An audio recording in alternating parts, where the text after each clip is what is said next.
Welcome to the EST Hangout. This is the EST Hangout, and today's guests are...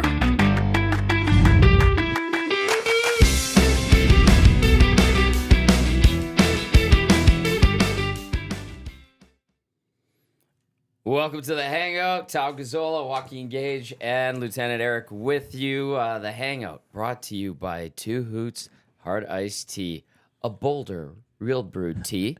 Don't just give a hoot, give two. Good morning, guys. What's going on? Gage, you made Gage, it. what's happening? You've been cooking since 6. Oh, I'm on fire. A pot of coffee in me. But no, a frustrating morning on the roads. I was saying, where's Pauline Higgins when you need her? Right? I know. Yeah. Pauline Higgins. I should have called in. And Actually, yeah. Yeah, that's what I should have done and done it from the road. Just, Zach DeCum did it. Did he? Well, while we were, Yeah. he kind of disrupted the show. If you're going to phone in, phone the line, right? Like, Yeah. let's get you on air and have Who did he phone? Trev's cell phone. Oh, and then did you patch him through, or like No. what was you just? I wanted to bring him on air and have That would've But been you're smart. right. If there's ever traffic, you boy, why not? Yeah, chime in and I should just give a little go. report. I come on, City of Edmonton. What's the beef? Oh yeah, this is my beef. Like I heard your beef. A great beef by YouTube Trev. I love the Dubois one this morning. I'm along the same lines, but I got beef with the Henday. Oh my gosh! And I never come the Henday. I just went to the Co-op gas station because I like it better. It's a little bit more relaxed and but then I jumped on the Henday and it was packed. And I texted you. I showed you. And I'm like, whatever. I got time. It should be going. And then it wasn't until after I got across the river. Yeah. And I'm like, it's still packed. And is there an act? I'm getting worried. Well, right? now it's your levels are starting. Well, now are you coming in? And I'm like, well, now I'm getting all messed up. And so then there must be an accident or they're doing a lot of work. It goes down to one lane. But there's cones. There's cones everywhere. But nobody's doing anything. No, there's not a soul out there. I think some kids came out and put those out the night before. A great prank, a frustrating one, but I mean, how like that's the thing because as soon as I got like across and like past Cameron Heights there, and then it just opens up. I'm driving at like 5 a.m. Like there's no one there. That's incredibly frustrating. Well, just show me some workers. Show someone doing something. Was there even any disturbance in the road? Like, was there any to suggest that there is something going on? I could have just drove straight across yeah. through the cones, and I would have been like. So it was so frustrating. Like this time of day too. Like open it up in the morning, and then of all the times, and just it's for 2 hours. Yeah. Just let everyone go because I'm sure. Like I came out into Terwilliger. I'm sure that was all the way back to like. Probably 75th.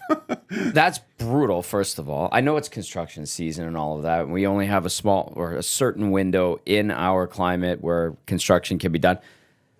Here's my question, and I'm not getting mad at anybody. I'm just thinking out loud. Why are the cones out there when there's no work being done?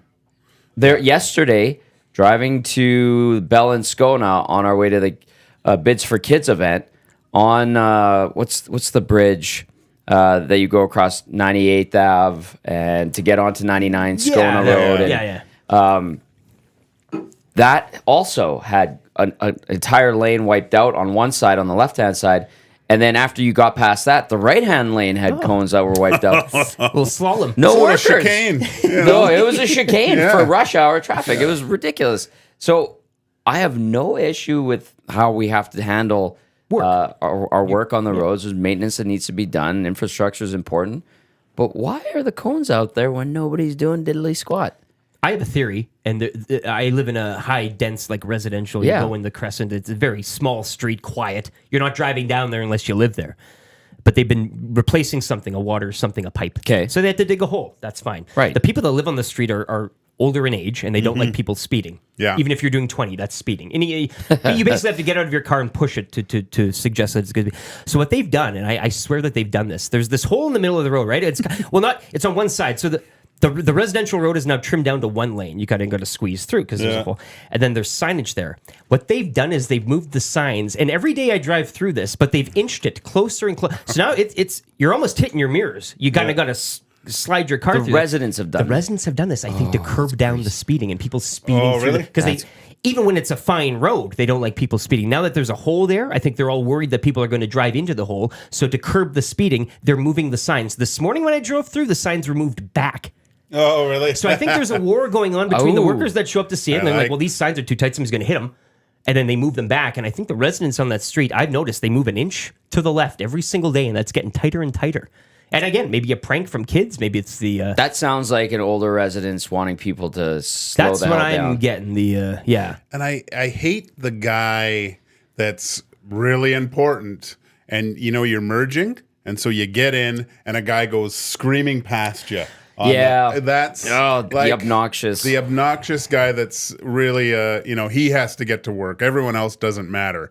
But I'm going to blow by It is true, though, yeah. 30 cars. You're the only important one on the road. And it's like, so now to combat that feeling so I don't lose my marbles in the car, is I stay in that lane for as long as possible. And I'm not going fast. Like, I'm not trying to That's the jump zipper line. technique. The zipper merge. Yeah. That's- isn't that, like, that's proper? where you're That's supposed how to it do works, it. yes. Right? So normally, like, we have to merge, I'd get over early. So, Yeah. but now, just so I'm not completely losing my marbles, I'll just wait till I get over, and then I'll stay in that lane a little bit. Yeah. Because still you'll see guys coming down on the... Oh, yeah. On that. So that's... and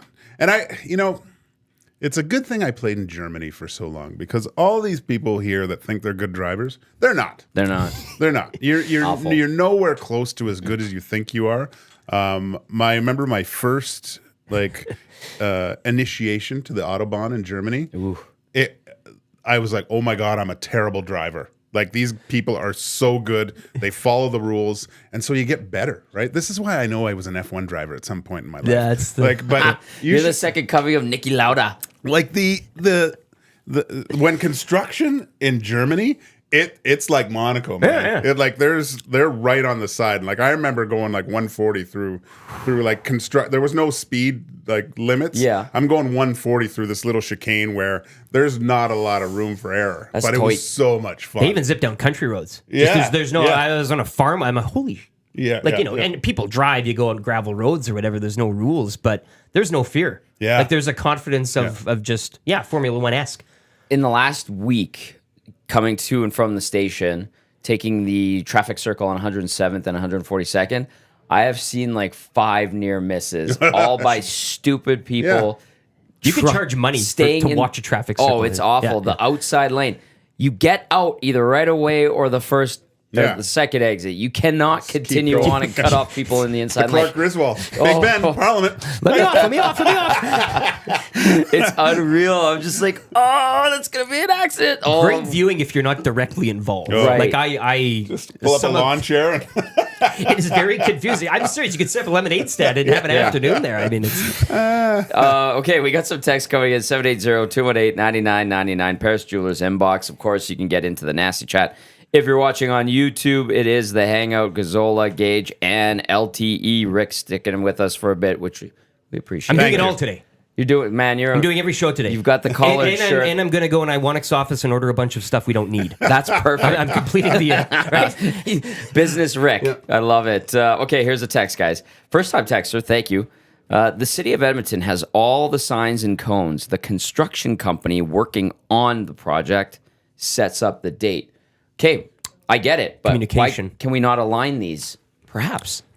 Suggestion. Gentle suggestion. This is a bureaucratic. Right. Too many people, right? Too many. But yeah, I mean, there should be a coming together here. Hey, we're going to set up the cones, and the work's going to start. That's why you want to work with GS Construction, because they set their cones up right. Boom. That's the motto on the. Yeah, Turan's on it. Yeah. Just like Mac T. Proud sponsors of Two Guys and a Goalie, which I'll be hosting with you All right. and Cass this afternoon. I'm looking forward to that as we get set for Game 6 of the Stanley Cup Final, boys. Okay, lots of stuff going around the NHL. So let's go into Barclay Goodrow. Barclay Goodrow. That's what I really wanted to get to. Fascinating case, hey? Unbelievable case. And that's all we're going to talk about for the next hour and 45 minutes. Let's get to Hangout headlines presented by the Ranch Golf and Country Club, offering premier conditions, top-notch service, and unmatched value. Book your tee time today by visiting theranchgolf.com. Okay. PLD, you guys were talking about it on the morning show a little bit. What a joke. Well, what a joke is right, but like... Who? There's so Like, many things there's to a lot talk of jokes about here. in this one, yeah. Yeah, like, how's Rob Blake and Luke Robitaille still at the helm of the Kings with all of this? They've unraveled, the Kings have. And Too now- much sun. Maybe they're baking in the sun. Jesus. Was that you that tweeted that out yesterday? I saw that. I was like, oh, good one, Gager. But they get Darcy Kemper. It's a straight up deal. They finally get rid of Pierre-Luc Dubois. We saw him in the first round against the Oilers, what feels like ages ago.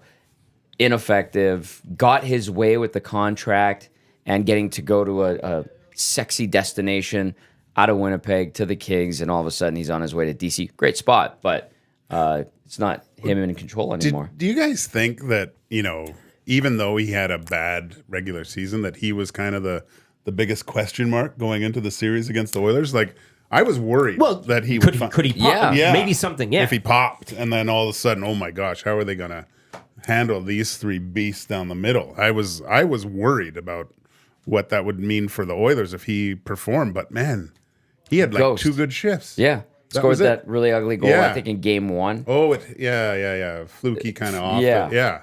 But even then, I thought, that could spark something in him. But man, not physical. I read something about him. Like there was a bunch of Kings that were speaking poorly about his attitude too. Here right? we go. Yeah, didn't take long. And just like he's not part of the group. He's beats to his own drum, and you play with guys like that kind of are on their own kind of program a little bit. All humans at the end of the day. Different people, different. Yeah, and it seems like I think looking at that Kings dressing room, there's too many guys that have done it, and future Hall of Famers that wouldn't allow for that type of that attitude. Hence him getting dealt out of there. Like, I'm sure in those year-end meetings, if you were a fly on the wall, and Doughty's in there, and Danault's in there, and Kopitar, Kempe, they're saying, we got to get rid of this guy. Like, he is a malignant tumor, and hence he goes somewhere else. But then the whole, like, how many chances does this guy get? Like, well, I'm going to say, when does he pop? Like, that bag's been in the microwave here. Change of conference now? Like, is something there? One good year where you're like, okay, he's starting to show, but since then, how long do we kind of take this thing? I think he's wearing out here. Even I was upset. God, as I get older, I get upset. You spoke about the speed limit on the street. I'm like that. I'm sitting at my window watching. But when he got picked to go play for Team Canada, and 2 young guys got booted, right? Yeah. And I'm like, how does he deserve to be on that team with everything that I'm hearing that he's not good he's complaining about his season. There's no, you need to play with certain people to develop chemistry. I mean, some of the stuff out of his mouth was just infuriating to me. And then to get the opportunity to go to Prague and play for your country, enough's enough with this guy. He should just be a head coach now, right? In hockey terms, he'll eventually graduate to something bigger and better, right? I mean, probably. You know what's funny? You talk about head coach, and I know we're making jokes here, but like, he went to Winnipeg, and his dad is part of the Jets organization as a coach. Well, that's why, like, if these, like, it just seems the world is giving him all these. A lot of guys handouts. Don't even get a chance, you go. And you talk players trying to punch their way into the league, and he's like Lance Stroll of yeah. I was just gonna say, like, Lance Stroll seems to be a better teammate right now than PLD. Yeah, and Lance Stroll is a guy who like crap talked when Fernando Alonso was signed to the team. And I was like, whoa, you have no license to be crap. Like, or maybe it was Vettel when Vettel was brought onto the team, and he was like, I'm a pretty good driver too. Yeah, no license to talk, like you said. I just don't get it. I don't know how in today's world you're kind of shut off from like the realization of who and what you are in your situation, but I guess self-awareness, right? Bubbles and whatever. Yeah. But I find it funny in hockey to and again, just getting to the NHL. You've heard stories of guys and what it takes and sacrifice, all this stuff. And then this example here of just and then complaining about things. Yeah, that's the cherry on top. That's really, that takes it. Unbelievable. Yeah. Just, I mean, you always get the complainers. Like, there's always, I complain, but then I try to rein it back sometimes, but it's fun to complain sometimes. The Kings got their goalie, though? No? Well... Because this was something better than their situation, or... Well, as Cass said in episode, I think it was like 36 of Two Guys, he played with Kemper. And good guy, tiny little bush. That's Matt Cassian's words, not mine. He says a great guy, good goalie, but prone to injury. Yeah. I don't know. Oh, okay. I don't. I think with the defensive, I mean, it depends if they play that 1-3-1 again. I mean, they can't anymore. yeah, but I could. I'm not saying I could. I would prefer that system if I was a goalie at that. But and that might help him a little bit, but they can't. No, they can't play that way anymore. And I mean, it's kind of the. Does it look like Jack Campbell contract a little bit? That kind of deal, that age? Maybe, hey? Well, they age too, and you mentioned the injury history and everything. I said next goalie a bit in jest, as they did have the issues, but it's kind of, you're not really... The thing is, if you do send him to the minors, if it doesn't work, like, what does it take? A couple mil off the cap hit? Like, Campbell's, 3.1 in the minors instead of 5 up top, so... and I'm sure this is a discussion for the next few months with old Soupy there, but... it's not the end of the world. Kind of solidifies that thing. Those are two pretty good goalies, Yeah. with the Flipper and Kemper. So it's sad for Talbot too, because he was an all-star. He was an all-star this year. Yeah. Crazy. I know. Just crazy. Okay, there's another goalie trade yesterday, and that was Jacob Markstrom out of Calgary going over to New Jersey. That was the trade we were talking about leading up to the deadline. It's like, just make the trade, New Jersey. Like, come on already. They couldn't get it done. They end up having a disappointing season, miss the playoffs. Lindy Ruff gets fired. They finally get their guy in Jacob Markstrom for Kevin Ball and a 2025 first rounder that Conditional. has 10 top 10 protection. Yeah.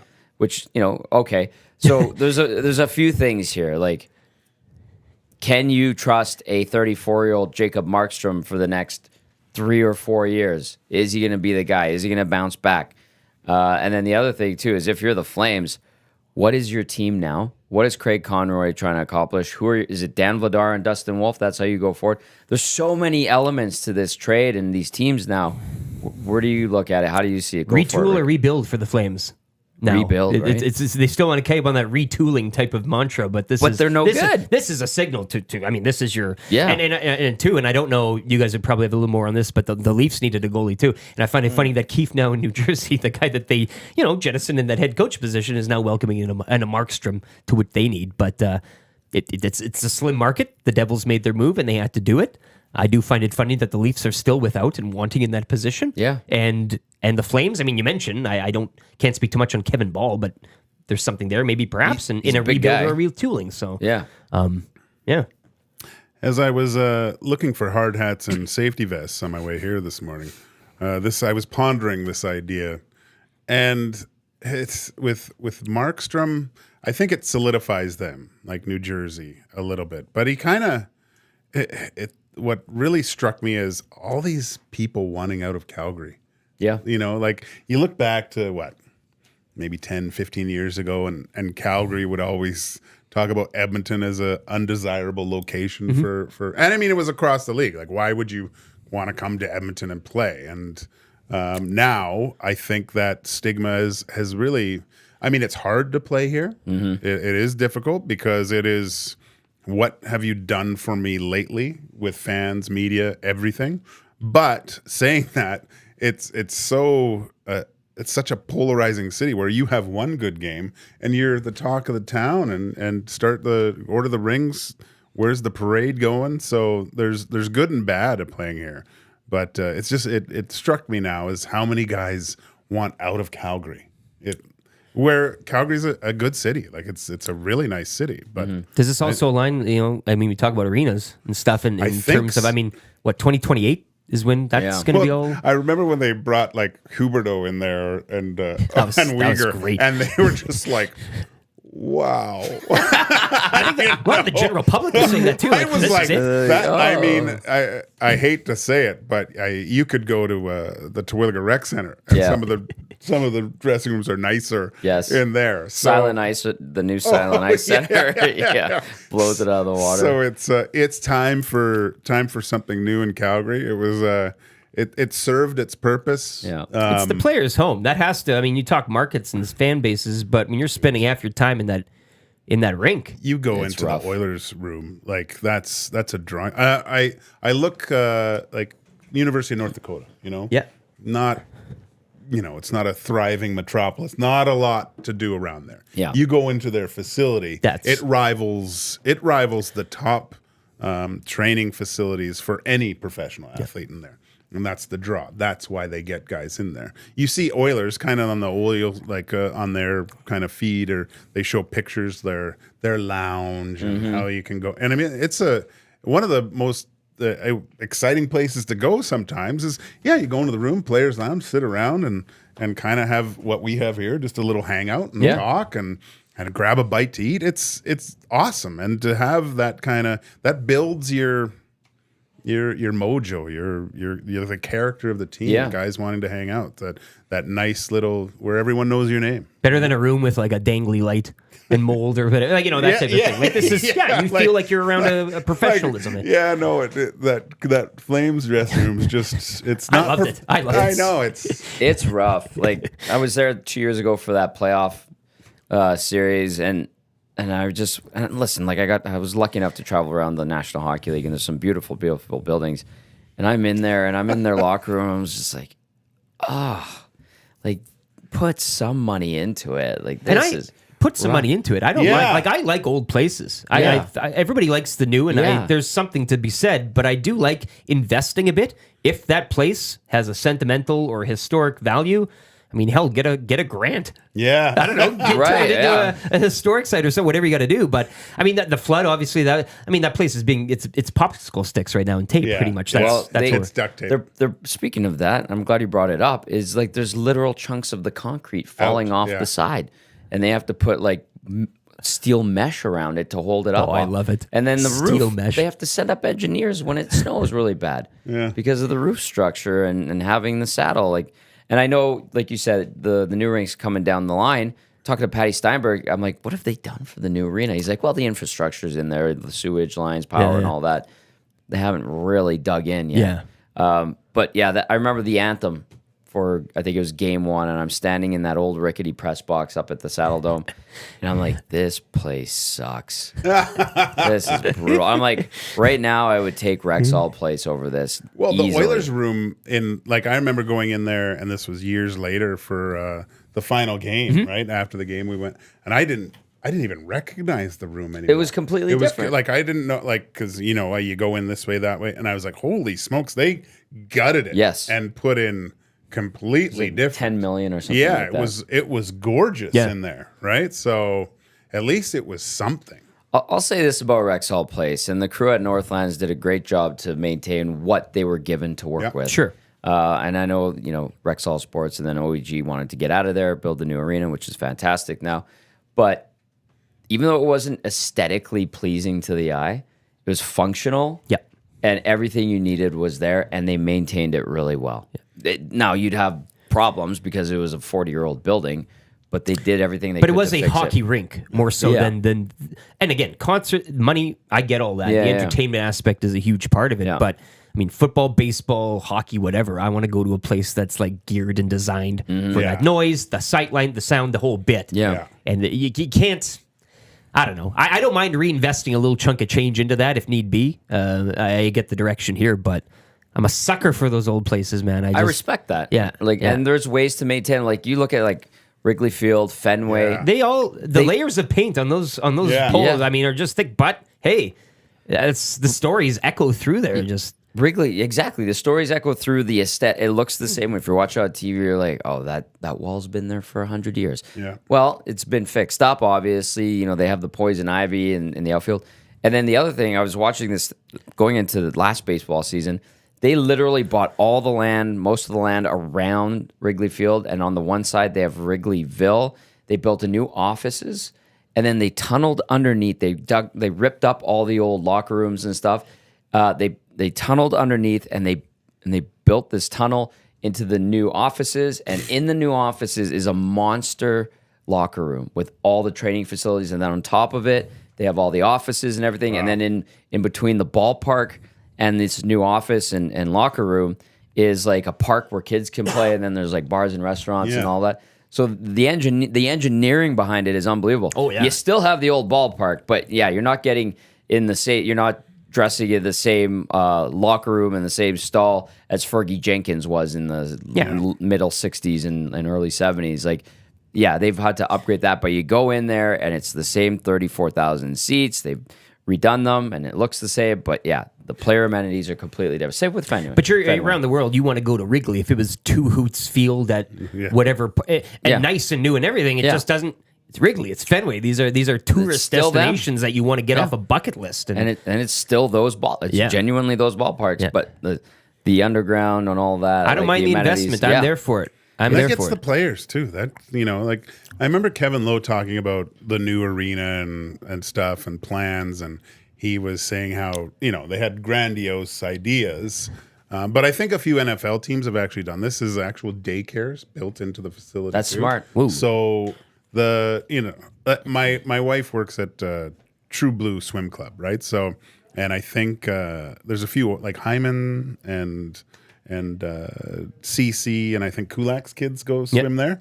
And it's funny because her knowing these guys are on the road and sees the moms come in, and they're just over this playoff series. And I think she said something to Kulak's wife, and because Brent took them there, and she was there just kind of like basically getting out, being a hostage for the past 2.5 months because playoffs. They're never around. Right. So she's sitting there, and my wife said, hey, "It's nice to have Dad to look after him once in a while." Hey, and she not knowing my wife, and she was like, "Oh my God, is this good?" Like You could feel it off the tone. yeah, she's done. She's done with playoffs. So, but you at times maybe for practice you have the guy put the kids in the car, take them to the rink, get them into preschool there or whatever the organization has, and then you do all your things, work, take the kids home. Yeah. A happy homestead is a big deal. That's the root, yeah. A lot of these guys have 2-3 kids. I don't care how much money you make. That's exhausting and very difficult. The humanities we often forget. And I like bringing that stuff up. And to make it easier, if you can all combine that into one at the place, you're laughing. And I remember Kevin Lowe talking about that. I go, that is one of the most intelligent ideas I've ever heard, because just knowing how, at that point I didn't know because I didn't have kids, but then, obviously, man, that would have been great anywhere, just to be able to take the kids, drop them off, pick them up. Because my wife she was going to the Olympics at that point, and I would drop my son off at that point to another guy's place with his wife because they had kids, and then I'd pick them up after practice, and it just made sense. Creature features. Yeah. Yeah, they help. Okay, that ties into the next bit of discussion in the National Hockey League. It's popped up again. It's Patrick Laine not being happy with the I don't know if it's like Columbus has a nice setup. Like they have a nice rink. For those about to rock. That cannon is Gets me every stupid time. loud. It's so obnoxiously loud. But here's another guy from the 2016 draft, like Pierre-Luc Dubois, yes, at Puljujärvi, that might be on his way out again. Like, and Don Waddell wants a hockey trade. Like, if you're the Blue Jackets, what are you right now? Oh man, the whole and of course Pascal Vincent. Yeah, they're moving on from him. The list of names, Woodcroft popped up in there, McClellan. But you're right. Bruce Boudreau's name keeps circulating. In pro sports, when there's a cap, when there's a draft system, reward system such as that, why are you either as you say, what are you doing? Yeah, are you trying to win? No. I don't think so. Are they trying to lose? That even I don't think so. So what are you trying to do here?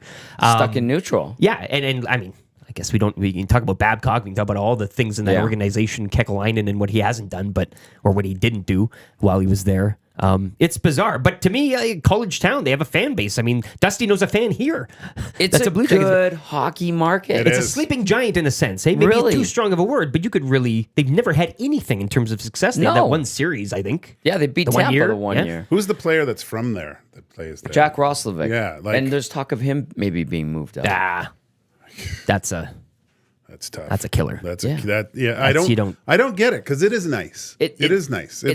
It's sneaky nice. It's a college town, like you said, Rick, and it has the Ohio State University right down the street.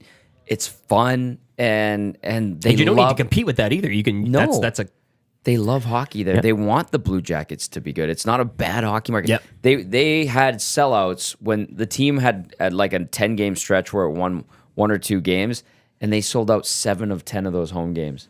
It was ridiculous. Like, they want to cheer for that team. They just had no reason to, because it's been such a crappy team with guys who've mismanaged it. And I don't get it. You look to the top, though, hey? Do you know? Yeah, that's old JD, and then the... It didn't. He's out now. He's out, yeah. But I mean, dawning of a new day. But for so long, I mean, going back to that draft too, and I mean, how many swings of the bat did Yarmo get there to lot. kind of correct it or do it right? And yeah. So now Waddell's in there basically to groom Jeff Nash, my producer, Rick Nash to be the next GM, and then maybe he can be the guy that leads them to glory. making trades with Alex Steen. Hey, I mean, the dawning of a new GM day in the NHL too. And But that's kind of what it is. The way Doug Armstrong is going to kind of bring in Alex Steen in a couple of years. Well, Rick Nash is the guy that Don Waddell's supposed to help turn into the next GM of the team. I guess that's the path. I guess. Like you, again, as you said, if they're not winning now, you might as well just plan for the future. And tough spot. I don't know. Would you take that job? I Just don't- seems like there's no. Like, what's the direction? What I'm would be not a the- good enough judge of talent or character to be a GM. Well, but to coach even that team, I mean, to it's just a weird Well, one. it's a weird because oh geez, opportunities are opportunities. You take them when they come, but it just seems like a. Who's the coach in Philly? Why am I losing it? Tortorella. Like when he was there, he kind of had success. Yeah, he did. He was a hard ass. And those, like, it seemed like there was a lot of cream puffs on that team. Yep. And they just couldn't zone, like, and you see it on the bench, you see him yelling, and you see the eye roll of guys, right? But he does seem to get a lot out of his team. Like what he did with Philly this year it takes buy-in. Like I've said this before, I've had terrible coaches. Like no one liked them. Yeah. But we all realized, look, we got to follow if we do his method, they're good hockey minds. What he says sometimes is a little bit whack, but if we all get on the same page, we will have success. Yeah. And when it comes down to it, it's better for your overall career to have success as a team rather than an individual. I mean, look at Struddy. If he wasn't on those Kamloops Blazers teams, he'd still be, He's a star now. He's doing the rounds in the league. God, he's everywhere. And knocking it out of the park as expected because he's an angel and he's great at what he does. Okay, we got text coming in 780-218-9999. I just wanted there's so much news breaking around the National Hockey League in the midst of this Stanley Cup It's Final. weird being on the other side of the fence. It now. is. Like, I know. we still got games to play. Yeah. And we're always on the other side of it and Exactly. have been forever. So I like this. This is a good discussion as we await Game 6. Gager, I'm curious how you dealt with players who were a bit out there. Reading about the 80s Oilers, it sounded like half the team was dealing with some wild players who maybe wouldn't typically fit in a locker room. Sightlines in the arena sucks, that texter adds. And also this one on the last topic. I hope you find someone who loves you, like Mike Greer apparently loves Chris Drury. What a horrid pickup at that price. The weirdo players and teammates, how did you deal with them? It all depended on the team I was on, right? There was a few teams where everyone complained, so misery loves company. And we were awful. We were terrible because, everyone was on their own page. I know, I don't believe this. We should be doing this. We should be doing that. And was that, as you mentioned before, was that kind of, you think, due to the coaching at the time, or that was just a collection of the individuals? It's the guys on the team, and I've had coaches trying to reel everyone in and couldn't, and it was a catastrophe. What you want to do is get with those good groups of guys that are just in it for the right reasons. They don't put themselves ahead of the team. And when it was a lot easier to deal with because there's always one or two, right? And you'd bring them in. We'd go for beers and sit down. Let's go for a walk. Yeah, and we'd sit there and just hash things out. Say, look, dude, what are you doing here? If you don't want to be here, that's fine too. Yeah. But we want to do something, and if you don't want to come on board, then Get out of the way. Yeah, just every day it's this is wrong, this is wrong, this is wrong. Yeah, but we can change it. Like We don't need that negative stuff every single day. And usually they would come around, and then you'd have to rein them back every once in a while. Hey, he goes, oh yeah, sorry. Not even maybe knowing that they're engaging in that behavior, right? Like, okay, I am. I remember one guy. Who cares? His name was Nick Domenko, and God, did he complain! It was just I played with him in Germany, and he just bitched and bitched, and he was good though. He was a really good defenseman, unreal cook too. He was fantastic in the kitchen. But God, I remember one day he was just sitting there bitching, and I just yelled out, and I'd had enough. I yelled at him, and then everyone was like, "Ugh." And then our German coach, he actually coaches the junior team, the world junior team, Toby Abstreiter. And afterwards, he came up to me and goes, thanks, Gager, that was good.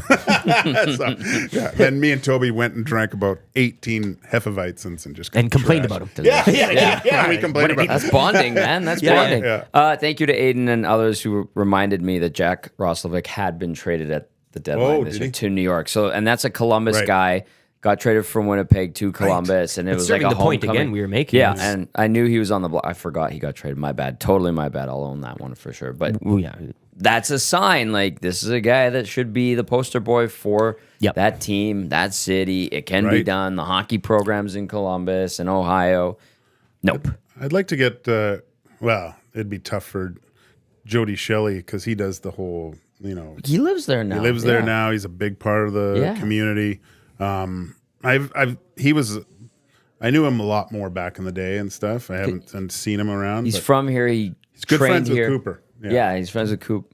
I remember. Yeah, you guys. Did you train at Mitch Connors? Yeah. I remember I was a kid there, and Dan Waschuk was there, a bunch of WHL guys. But you guys were the pros, and you guys would be earlier, so I'd have to come there after school. Oh, Joaquin Gage was here today. Oh, Dave Cooper. Oh, Chris because Dinger was there too. And James Black. Yeah, Blackie was good there. crew of Edmonton NHL players. And Coop tells this great story about Shelley because scary tough, right? Like scary tough, great broadcaster. Oh too, yeah, awesome. Yeah, but I guess this is back in the day prior to their significant others. They were at the attic on White Ave, and I wasn't there. I can't confirm this story. But even better, just because it sounds way better. Yeah. And Dave was talking to a few ladies with Jody, and obviously I think Jody was, I don't know if he'd played some NHL game, whatever, and Dave too. So big guys, looking good, and so a lot of the attention was brought to them, obviously, and there were a few guys that were getting a little bit perturbed with their success with the conversations, and so they were yelling at Jody, calling him, not so tough and things like that. And so finally, I think they bumped into him or something and spilt a drink on him. And Jody finally said, well, you guys going to do something? And then they got all poofy chested. So 5 guys go out there. And I guess Jody follows him out. And then another one of our friends goes, hey, Dave, Jody just went out and 5 guys followed him. And Dave was, hold on one sec, because there was ladies still. So Dave had to. Priorities. Talk, and then the way Dave tells it's great because he goes, excuse me, ladies, I'll be right back. Right? Coop is smooth. Oh, yeah. He's smooth. So Dave gets worried that Jody went out and these 5 guys. So he runs around the corner, and I guess they're in the back alley of where that deep dish Chicago pizza. Yeah. So he runs over. Dave takes off his jacket and he's like, okay, go time. Tarps off, go time. Throws his jacket down on the ground. And Jody's coming back the other way. He goes, let's go back in. And there's 5 guys going, like he one punched 5 guys. Quick work. And by the time Dave got there, it was all ready to go back in. And so, yeah. Don't mess with an NHL enforcer. Don't mess with an NHL. Not a guy smart. that knows how to punch. Yeah. Yeah. But now he's a gentleman on the broadcast in Columbus. Yeah. How about that? 2 Edmonton guys doing play-by-play on the TV side for the Jackets. I know Jeff Rimmer just retired.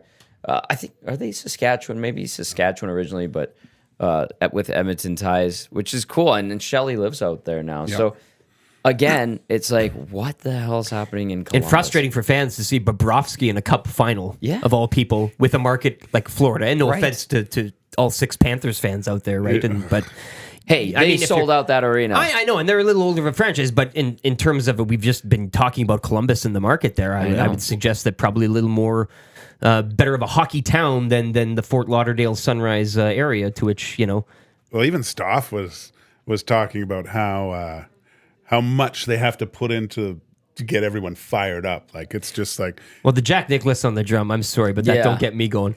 At least get Jeremy Roenick down there or something. I know he's a Panther, but at least he'll fire people up. Nicholas was, they're like, yes, do it now. Let's go. And he didn't even know the beat, and it was poor guy. Jesus, that was that was a little weak. Yeah, 4 tickets with your next car wash at Soap and Suds. Yeah, that was Stanley tough. Cup Finals, But that's why I'm like, God, does the fan base deserve a Stanley Cup? And again, they've been there with that Avalanche. Yeah. I get it's been some, but you're right. I don't really care about the longevity. No. It's just it still doesn't. It's not a popping market. No.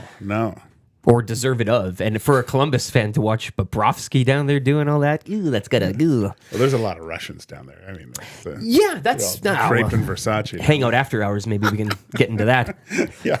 Leaving a plume of ghost cologne everywhere. yeah. It's the worst. Like, that guy drank or put half a bottle of cologne down, and he still smells like cigarettes. I remember those old Detroit teams with all those Russians on there. Yeah. And they'd walk out, and I mean, they looked like cheesy drapes, and you knew it was probably about $8,000 worth of clothes. Yeah. Like, I remember, Fedor Konstantinov and Larionov, the suede, like fuzzy blue loafers. Yeah. And just their clothes looked like they were great. Like, they were just flowing off. A little bagginess at the time too with that look. But just all silk and the full Mr. T starter kit. And it was awesome. It was just awesome. Like, yeah, those guys are definitely Russian. Yeah. They loved Igor Ulanov. He loved the Versace too. I bet he did. Oh yeah, he had a lot of good Versace stuff.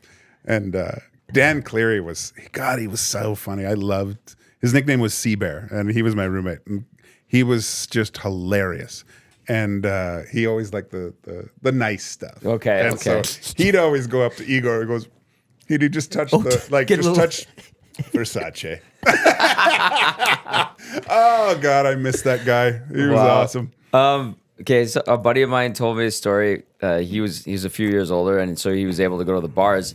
And he said he was at Ezzy's one night when Ulanov was on his last run with the Oilers. I think it was 05-06. And he's like, yeah, I saw Igor Ulanov at Ezzy's the other night. I was like, oh, no way. Like, cool. And he goes, yeah, he was just there by himself crushing beers. And then I went up to him and was like, what's up, Igor? He's like, not much. You want chew? Man. Big bottom lip. What a tough bastard he was too. God, he was great. Those like him and Bobo, they were great to have on your team, man. They were so much fun. No, you weren't on the team where Andrei Kovalenko and Mironov went. I was there in camp. Yeah. Oh, okay. Yeah. Did you get the story? Like, what happened? Did you just go out? Yeah, Okay.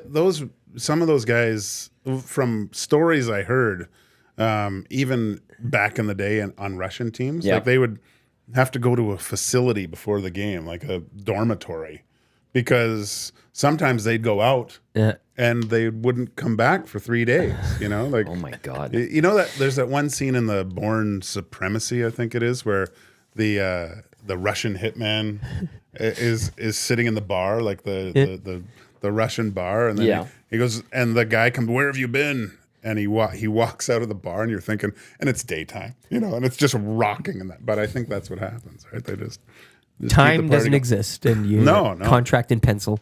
No, it didn't when I was in Russia, man. Those bars were crazy. Lots of dancing. Oh, so much And dancing. cigarettes. Yeah, I And sweat through Versace. my whole suit the one time, just dancing till like 6 a.m. I can see you dancing. Okay, keep those texts coming in. 780-218-9999. It is the Hangout. Tom Gazzola, Joaquin Gage, and Lieutenant Eric with you on this Thursday, heading into Game 6 of the Stanley Cup Final here at Edmonton. Tomorrow night, 6 p.m., GCL Diesel Oil Stream pregame show, 4:30. We're not on location for tomorrow's game. I don't think there's a musical act either, by the way. Probably not. We were jokingly talking about it, remembering Edgefest lineups of past, and Age of Electric or Widemouth Mason or Limb Lifter. It was good content to chew around in the morning. But yeah, I think nothing announced Yeah. probably nothing happened. Nickelback are in Europe. Norman the Combine said Snoop's here tonight. Yeah, right. but- but whatever. He's not sticking around. No, so whatever. I mean, I just say roll back Shania again. I know that's probably not in the cards either, but do what got you here, right? Don't mess with a good thing. You probably get Justin Timberlake for a good price right now. Hello. Oh, hey, yeah. Can he cross the border though? That's the. Ooh. Did you hear about the cop too that pulled him over? Didn't know who he was. Really? No way. clue. Just a young, Yeah. obviously out of the. And then he overheard Justin's. I got the quote here, but he's like, "This is gonna." He mumbled to the cop like, "This is gonna ruin the tour." And the guy goes like, "What tour?" He goes, "The world tour or whatever." And, like, imagine you're like, "Oh yeah, Yeah, who are yeah, you?" yeah. Didn't even know the name. Didn't Oh, recognize that's him or whatever. great. But fall from grace in a bit. Hey, you'd Yeah, say. well, I don't maybe. know why when you're That I know I know at where that you're going level, here. why are you even driving? You shouldn't have to anymore. No. It's Yeah. like the guy in the corner. Why are you even driving at this point? Tiger, yeah. Yeah, I mean, unless you're driving your fancy, your whatever McLaren in a down the road. controlled compound, yeah, or whatever you do. But I mean, if I'm one of these guys, I'm just Okay, I think I know where you're going with this, but if you're at that level of Tiger Woods, who we have the full size, or if you're a Timberlake, or even a McDavid, we saw what happened after they clinched to go to the Yeah, Stanley Cup yeah. Final. Why don't these guys have a turtle? you should Why have a don't team they of have people. their guy Yeah. that White takes care glove of people those that, things? that Yeah, do things and turtle from Entourage, hide the of bodies course. or whatever Yeah, for yeah. a negative term. But Yeah. yeah. We called them floaters back Sure. in the day. Yeah, the yeah. people Right. that just hung around. Like I don't know how.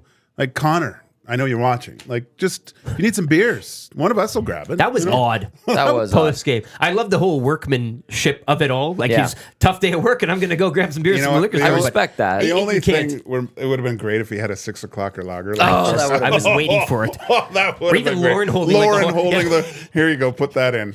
But again, don't do that. But if you see him struggling with, like 48 beer, just offer to help. Come Yeah. on. Don't sit in his trunk. Can't control the fans though. That's the only problem, right? Like it's, man. but that's why you don't let. Like, you just can't, especially with a Yeah. well-known guy. But again, Yeah. what's he doing? Yeah, you got to Get inflate him someone. a Get bit. someone to do. Yeah. it. Floater. Yeah. I like Floater. that. Yeah, a turtle. Deherney. Yeah, get Vinny out You there. should be doing the beer Yeah. runs, Damn, right? I'll do that. Yeah. Nobody's patting him on the Nobody's back gonna. No, and you want to mess sitting with that, in his right? trunk that just looks at you and you don't have to be scared. Okay, let's do this. Let's get to the hole in one qualifier. We had for tours this morning. What? Yeah, take a look at that. Old Iwanic. June 20th. Oh, you did. Like what a. Did people struggle with it? It was a big struggle, man. I You could have can just believe had it. Pebble. You didn't need beach. We get it. Like Well, I'm happy to say that it's down back to one word Love it. on the Hangout today. It's the hole in one contest, $100,000 up for grabs. If you drain a hole in one, we're going to qualify somebody right now. Of course, the hole in one contest presented by Golf Town. Great deals over at Golf Town. Great sales. They had a huge club sale last week or 2 weeks ago. Obviously, they had great Father's Day stuff going into Father's Day. And then just keep tabs on their website because they always have a nice rotation of excellent deals and great stuff. It's like a playground for anybody who loves golf. Seriously, Golf Town's great. Big thank you to Murray B for putting us in touch with everybody over at Golf Town and making this happen. And then without Murray M. McCourt from the Merman. VIP Golf Show. Right here, Sundays, 8 a.m. with Curtis Stock. We couldn't make this happen. So the 17th at the Ranch Golf and Country Club, 180 yards out is what the 25 qualifiers will be swinging from. A chance to swing One it second. because if it's drained, if somebody drains it on the first or second shot, nobody else gets to shoot. it's a rough, like I don't know where you want to be, top, bottom, whatever, kind of probably somewhere in the mushy middle, but Yeah. you are cheering everybody on, but to a degree. Selfishly. Yeah. Selfishly cheering them on. Okay, the keyword today to qualify to enter to be in on the $100,000 hole-in-one contest is Pinehurst. Pinehurst. One word. One word. Pinehurst. Text that into 780-218-9999. Pinehurst. That's the keyword for today as we roll along here on the Hangout. There's YouTube Trev. The Get the word up there. spit hey? eating grand. You're going to put the word up there for everybody? The Up word above? bird. Pinehurst. It's the EST hole-in-one contest. $100,000 on the line if you drain it. And big thank you to the Ranch Golf and Country Club and Golf Town.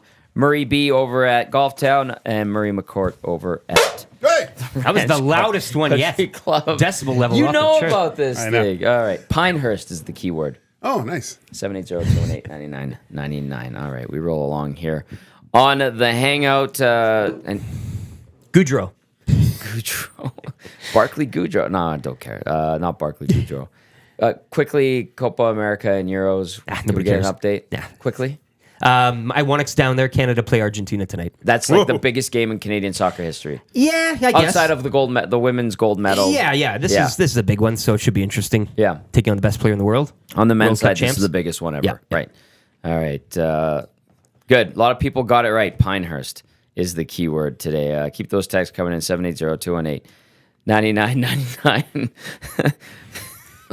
A picture comes in, says, when Tommy talks about Hey. darts and Whoa. ears. So I like that.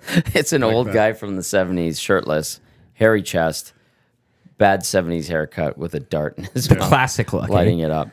Were there a lot of guys who smoked when you played? Yeah, tons. Yeah.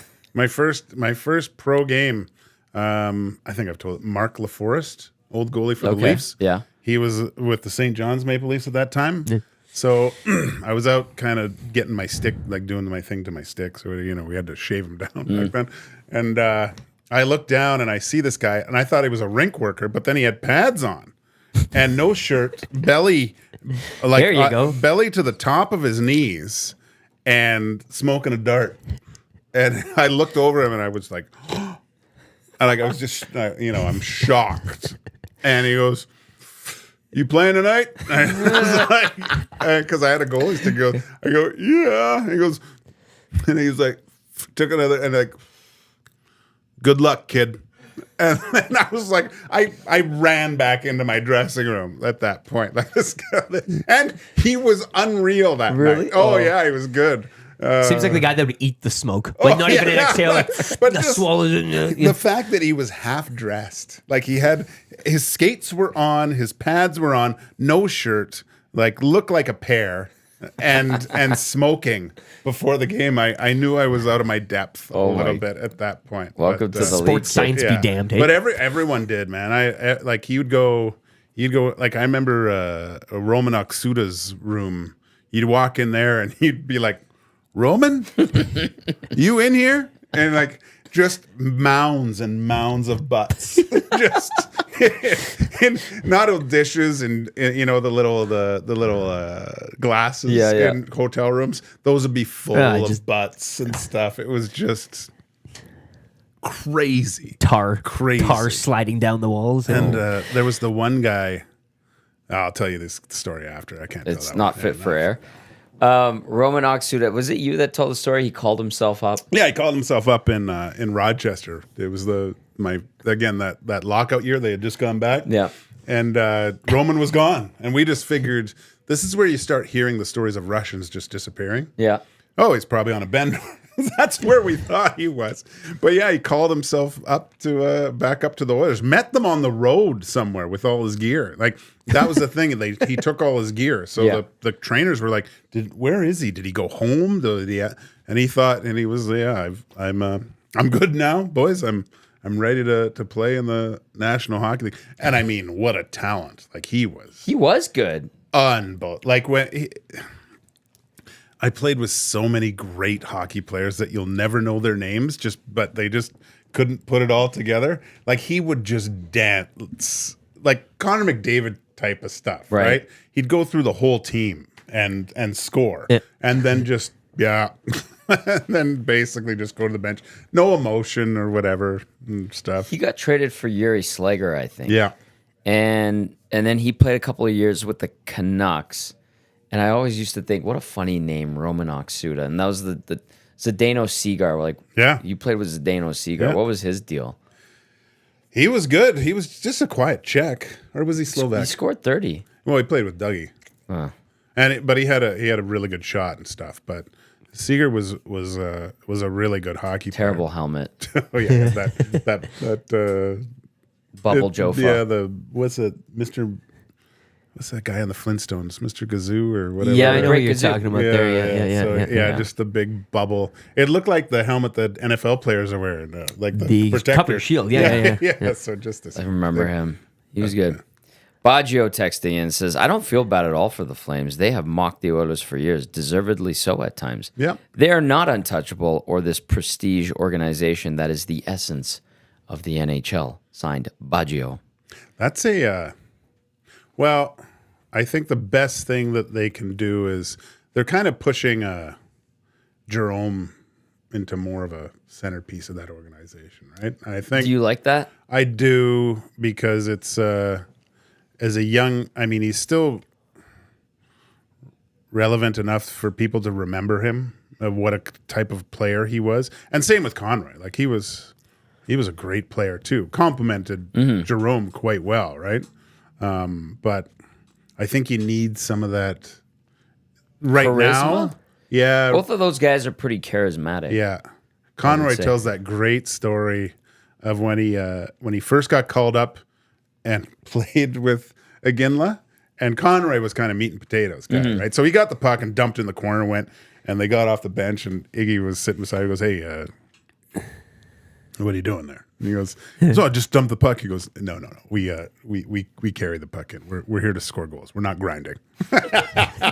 Learned pretty quick. Yeah. So okay, look for Iggy then, Yeah. and then 50 assists later. But no, he's got his work cut out for him to rebuild kind of a place where players want to go and rebuild that franchise. But rebuild, not retool. Yeah. You use the word exactly, and that's the whole mantra, the whole like mission statement of the Calgary Flames. I think has to change a little bit.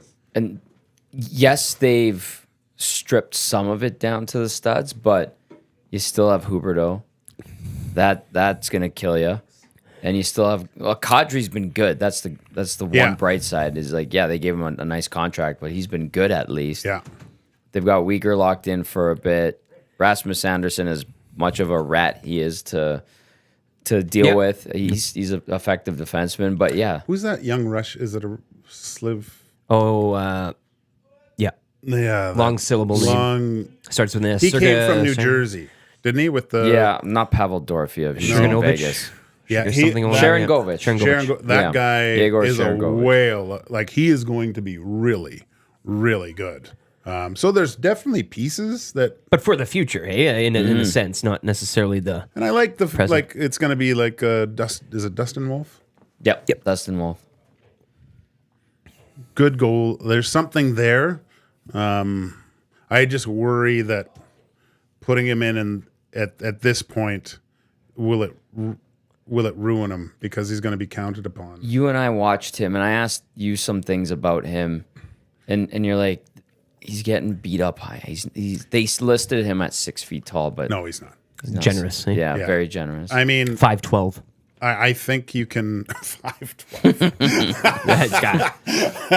I think I do think there's something there, but you can see, he has to do a lot more to get to the spot. Yeah. And he looks great because he's smaller and it's a lot of movement, but it's almost too much. He has to refine it a little bit. If I'm whoever the goalie coach there, I'm having him watch UC Saros. Saros is great. Because Saros, he's figured it out. And I don't think you need to be 6'5" to be a goaltender in the NHL. But when you're smaller in stature, there's a little bit more you have to do, battle through screens, get to that spot. Because he has the athleticism. Right? You don't get there without that. So he already has that in his back pocket. So the meld of positioning and athletic ability, it's going to be a little bit more difficult for him, especially with that franchise where I don't think they're a little too porous on the back end. Yeah.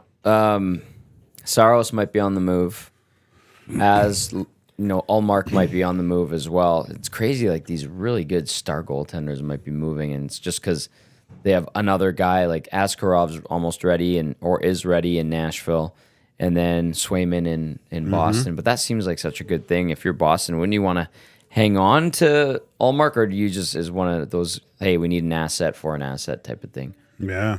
Tempting, maybe. It is tempting, but I mean, again, this is probably a discussion for later, but I like where the Oilers' goaltending situation is. Even down to the even all the way down. Yeah. Yeah, I don't mind right now having Jack Campbell. I think you do need 3 capable goaltenders. I know what you're saying, Jack Campbell. He hasn't proved it in the past, but you have a guy that has some experience. And with Olivier Rodrigue, those are great season from him too. great. now, Yeah, right? no, it's and Stuart Skinner's one of the best in the league, and now Pickard's solidified that backup role. I don't think it's. I think he'll be picked up pretty quickly, or he should be by the Oilers right away. Yeah. Right place, right time for his Oh career, my hey? gosh, And well liked Very by all well accounts liked. in the room. He's a glue loosens things guy, up. yeah. Yeah.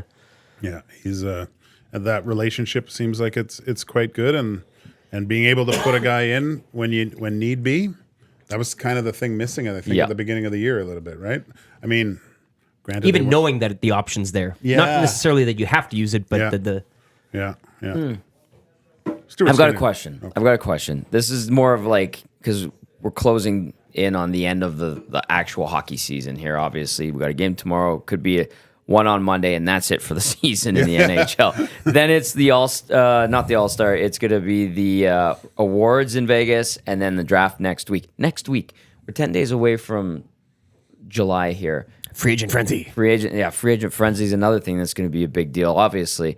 But like, if you're a player in this final right now, Edmonton or Florida, Black Ace, whatever, like, what's your plan for the summer? Because you're going to be back in 2.5 months in training camp, maybe even earlier. Captain skate started late August for the Oilers this past year. Well, if they do that again, they're crazy. I mean, They're not doing that again. I guarantee it. No, just have a normal camp, guys. No, it's too long, man. There's not enough time to recuperate, I think. And this is where I think kind of benefits the Oilers in this series. Like, this is 2 years in a row that the Panthers have played for a long period of time. I think Paul Maurice mentioned it was, this is a process that's taken 200 games, essentially. 200 games. That's a lot. And so, yeah, it'll never happen. There needs to be less regular season games. Yeah. It'll be better for the fan. It'll be better for the players. But the money. But the money. The money. Yeah, no, it's but I mean, how many times do we, at those games between, I would say, second week of January to maybe first week of March, we're just like, ugh, was that awful? Yes. But with teams that, that are in a playoff position, they're like, okay, well, I'm not going all out tonight. A, I can't, and B, I'm saving myself for later on down the road. There are teams that have been out and not playing for like almost 2.5 months. Yeah. It's Like, unbelievable. 2 off seasons. Yeah. Given what the Oilers and the Panthers Yeah, will have. exactly. And I'm like usually guys have vacation plans, and then mid-July they're back on the ice. Some guys even earlier. most guys right now are like 2 weeks into their summer program. There you go. Right? Like they're already getting ready for the next season. It's crazy. I think so too, and it's the drive, Memorial Cup, Stanley Cup. It's the tournament in itself is a gauntlet. Yeah. But if you're seeing the best on the best, are they truly at their best? You want to see them at their best. And at this stage of the game, you're like, well, and again, we say the money. But in terms of, shortening things and condensing things a bit and getting the best in terms of, talent and health out of, you're squeezing these guys so much. And again, the soccer example, that's the story in that sport right now, is that there's just too much. Right. These guys are playing 370 days a year, and there's just no time to recoup, reorganize, get the body going again. So you're paying guys a hefty sum to play for your team or country or whatever it is. They're not at their best. The fans aren't getting the best entertainment because they're like, we do like the toughness. We like to the end, and it's a grind. It's there. Sure. But how much is too much in that regard, to where you're kind of taking and eliminating the talent and just saying, okay, it's a battle of will now. I just wonder, we talk about money. I think people in hockey and sports want the entertainment and the skill. Yeah. That's what you pay for. That's what you pay for. Yeah. Yeah. But, I mean, Evander Kane could have had surgery at the start of playoffs and been ready for games 5, 6, and 7 of the finals. Like, Sure. It's crazy. Yeah. Well, what have the Oilers played? They've played, 23 playoff games now? Yes. So we're at game 106 tomorrow. 106. It was the Kings in 5, correct? Yeah, Is that- Kings in 5, And then Canucks in 7, 7, Dallas in 6. 6. We're going into game 6. They're at 23 game. Game 105 has been played. We're going into game 106. And then there was a preseason where I think it had 8 preseason games. Now, don't get me wrong, most of those guys didn't play. Yeah. The majority of those, but that is a ton. And of Oilers hockey. fans will want a game every day. I get the fan, but Sure, at what of course, point I does that understand kind that. of you're now getting into a realm where you're not getting enough from these guys, or you're getting too much? Good for OEG for maximizing their home dates, though. This is Well, that's they've got it all Oh, there. they are just printing money right All the now, boxes man. man. I remember after the 17 run, they budgeted for 2 rounds the next year, and obviously they didn't make the playoffs. People started getting let go. Yeah. Yeah, they were cutting budget left, right, and center. Now it's the complete opposite. Tony Brower's bejeweled his beard. Like it's just it's flowing right now. It's bejeweled. Well done. Better grade oil in that thing, hey? Yeah. The good stuff. Yeah, the good stuff for sure. Let's get to some text here. This one comes in from Corey B. Says, what about Frank Saravalli mentioning Jake DeBrusk and the Flames wanting to make a push for him? I wouldn't think he would want to sign there. Interesting. I know closer to home would be all right for Jake. I've heard, he wouldn't necessarily say no to coming here. Oh yeah. I saw him the other night. He's in town. Good Yeah. to see him. Yeah. I heard the Frank blurb. He mentioned Yeah. the province, and then he kept kind of Cal- be interested. Yeah. County. Yeah. So leaving it open maybe a bit. Now, if you're Jake DeBrusk in the heart of your career and, you haven't won, but you've been close, like... It's pretty black and white here in Yeah. terms of the options. I'd Yeah. say I mean, what's his cap hit? Do you making know? it work is the 5? yeah. That's the question. Somewhere around 5, 4.5, somewhere around there. I mean, it's quick, it's physical. He'd look really good in an Oilers uniform, At that cap hit, I don't know how that works. But I wonder if he wants to come home and play, though. It's tough. Especially, this is where he lives, too. Yeah. He plays in a tough market. Yeah. Yep. Well, they've been frustrated with him at times. I know. He's been on the outs with some of the fans. Like, they don't... But that's par for the course. Yeah, in Boston, like you said, It's tough. $4 million Jake has made for the last 2 seasons. I mean, he's such a good kid. It's funny when you talk to Jake because all of a sudden you see Louis talking. They have a particular cadence of the way they speak, which is great. I mean, I'm all for it, but I would hate to see him. I run into him sometimes once, not all the time, but ran into him at Friesen Brothers or whatever. I think he lives closer to where I do. And it's just like, cool. It's Louis' kid. Yeah. I remember when he was running around Rexall Place. He was 10 years old. Yeah. I remember when he was still in Cindy's belly. We went to Hawaii. That's how old I am. Jesus Christ. 40-point guy. That's what he gets you every year. He gets you about 40. He's scored 27 goals. He got 50 in 22-23, but he's generally in that 40 to 50 range. If he moonlights with I mean, he played with some pretty good centers too, but Yeah, I think if he Pasternak and moonlights with, well, he's not on the power play. He's a 20-20 guy, basically. Yeah, but I'm saying if he plays with McDavid or Draisaitl, which he would, True. that's a potent duo. I think Hyman's with McDavid. That's the duo there. But maybe if that's finally the guy that can help solidify the duo with Leon, 5-on-5. Yeah. You never know. Right. And It's It's a fantasy. You can think about yeah. it. but When we talk about lines, we always like it's not Moses coming down the mountain, right? It's sandstone, not granite. Yep. Yeah. that is interesting, and like that makes sense if Frank was alluding to Alberta, and I heard some things. Oh, you know how like he Frank wouldn't can be- deliver it. Eh? Frank's been all over The it, crumbs man. and the yeah. Francis Bartholomew Saravalli.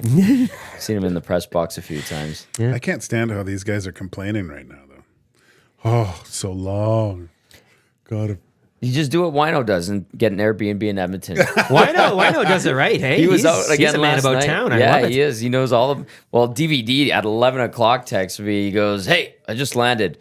Want to go out? Wino's ready to go. I'm like, no, I'm done. I'm in bed, man. Like the Bids for Kids event. Shout out to Dana, Graham, and the entire crew over there. Brad as well. The fantastic event last night with Big George and Belzy and Dusty. Mark Connolly did a great job emceeing it. Money for a good cause. Saw Don Ellis out there yesterday. Laughs, tears, the whole Lots bit. of laughs. Yeah, We did a bit of a hot stove, and we weren't sure like how engaged George might be, and we got him going pretty good. Oh, he was yeah? into it. Yeah, Nice. great Unbuttoned him a questions. bit, yeah. Yeah, he was having a good time, and that was a lot of fun. And those events are cool. And here's an interesting thing. We're watching the Oilers trying to claw their way out of a big hole in this series. So there were questions about 06. You have to reference it, but he's like, I don't want to talk about 06. It didn't end well for us. And I think even if a guy who's like one of the poster boys of that team in that era is saying, hey, let's move on, maybe it's time. Yeah, well, I remember going to the Perry Pern 3-on-3 and after that, and George was there, and well, all those big dogs were there, but Ray Whitney was there too. So I was like, oh, geez, this is. And George was. I remember one time after practice, he was like, "Oh my God, I can't believe we're doing this already again."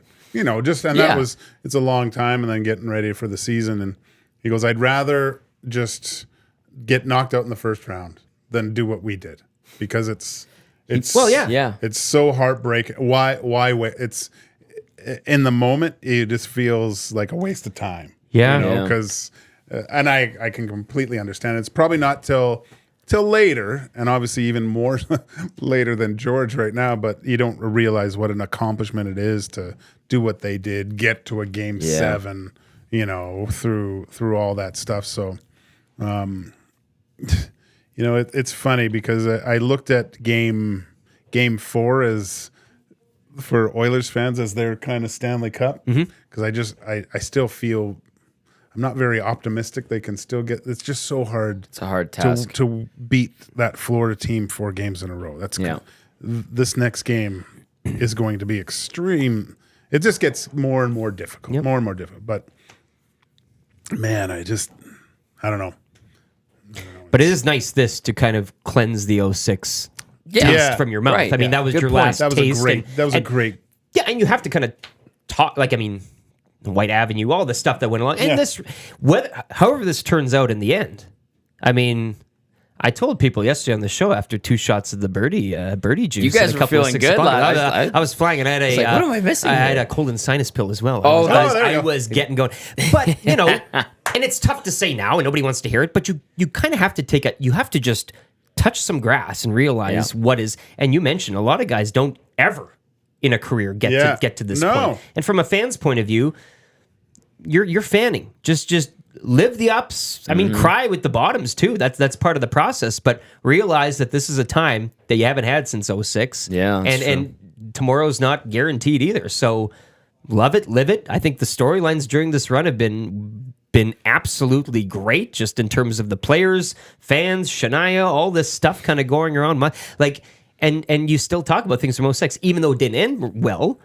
You still, fans can commiserate, but have a good memories about certain things. I have palettes and titties and whatnot. The Stanley Cup lady. Yeah, I believe her title is now Oilers Girl. Oilers Girl. And she made an appearance on social media very recently. That was weird. And dropped an F for all you everybody. haters. I'm like, who's hating you? No, but everybody was very thankful for what you've done. There was some awful comments. That makes sense. But why? It was all semi-nudity and Twitter and the internet. It's never going to end out good for you in the end. Yeah. But yeah, I mean, that's another one of those stories that just developed here. You have fun with it, and you're talking about it 20 years later. There's the lady that's dressing up as a Stanley Cup. She's cute as a button. She seems very nice. It's been interesting, like all of those other storylines that have developed, and it's kind of neat too, seeing the younger generations get to experience, the success of their hockey team. Time is weird, hey? It is, yeah. They're like Zach becomes 20 years old, and you're like, oh, don't you remember 06? Of course not. You weren't even born. Well, if you were 18, entering the decade of dark or whatever it was, your prime years are gone. Like you've had this time of your, and for the youth right now, like as you mentioned, these guys in that age right now, this is high living. Yeah, Yeah, they like going down to the moss pit and. Yeah, my daughter, she's 15. Like she said, Dad, can you get tickets? I'm like, no. No, what are you, crazy? And then that's a funny story about my daughter, too. It's like she's got to go to LA for some dance stuff. So, and I'm like, oh, okay, she's staying down there. I guess she's on the UCLA campus or whatever. Cool. Stuff, but I'm like, as any father about their children, they're a little bit worried. So what can I do to kind of prepare her for like, so what do? I watch Taken with her. You ever see the Liam Neeson Taken? So Didn't they make, but so I watched will find you. Taken and I go, and at the end of it, I go, sweetheart, I do not have a particular set of skills. I won't be able to find you within 72 hours. So if any good-looking young French guy named Peter comes up and asks you to share a cab, say no and go the other way. Yeah. So that was well played. yeah. Well played, Gager. Good one, Liam. Luke in Cowtown texting it says, down here in Calgary, loving life as an Oiler fan right now. The word is that the Flames are looking at moving Anderson. That's Luke in Cowtown. Really? Interesting. Maybe he wants out. Rebuild. Yeah. And yeah, why would he want to, you look at the whole thing and how far away are Calgary to get to, considered I mean, last year at the beginning of the year, didn't we think they were a playoff team? Yep. But even that, Yeah. you're flirting with that wild card. I think you're farther off there than being rock bottom. And again, engaging in the league gives you the path. Yeah. Like, all you got to do is follow it there. It doesn't always work. There's a lot of swings and misses along the way, but it's carved out. I don't know why you're trying to. Do you think, like now, though, with what Vegas has been able to do where, what do they have? Like 2 people they've drafted on their team? Yeah. Are you going to see more of a hybrid of people like full, we're going to rebuild through the draft? Can you do that anymore? I don't know if you can. You can, though, but if you identify that, if the player comes along and the you look at that lotto ball and say, well, that's a guy.